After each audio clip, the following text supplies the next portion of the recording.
Hello, MSUS. Happy Thursday.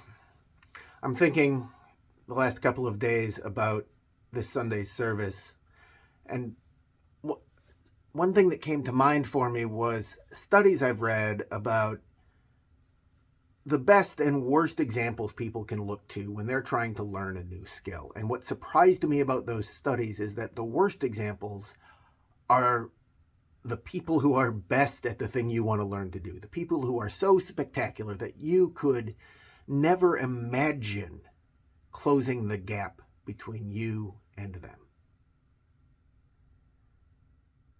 And it's better to look to people who are closer to you in ability, a little better, things that you can imagine, because it motivates you to say, I can do this.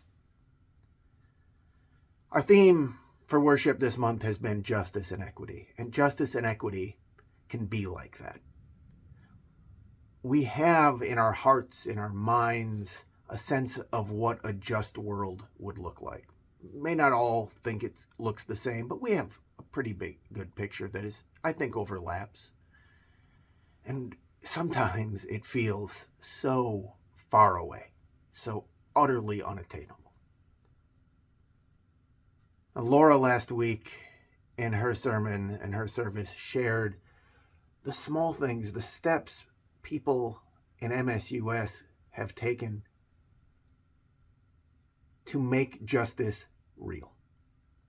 And I want to build on that this week, to think about justice in a different way, not as that far off destination, but as the things we are doing now, every day, to make the world a little less unfair, a little more just, to close the gap ever so slightly, even if we can't see the progress we're making right away.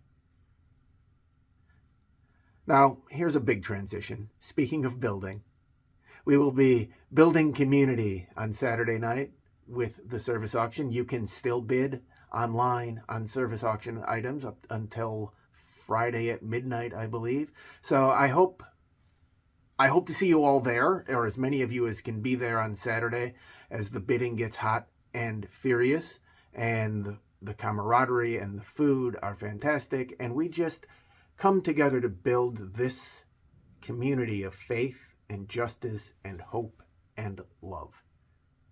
I'll see you then. Until then, take care.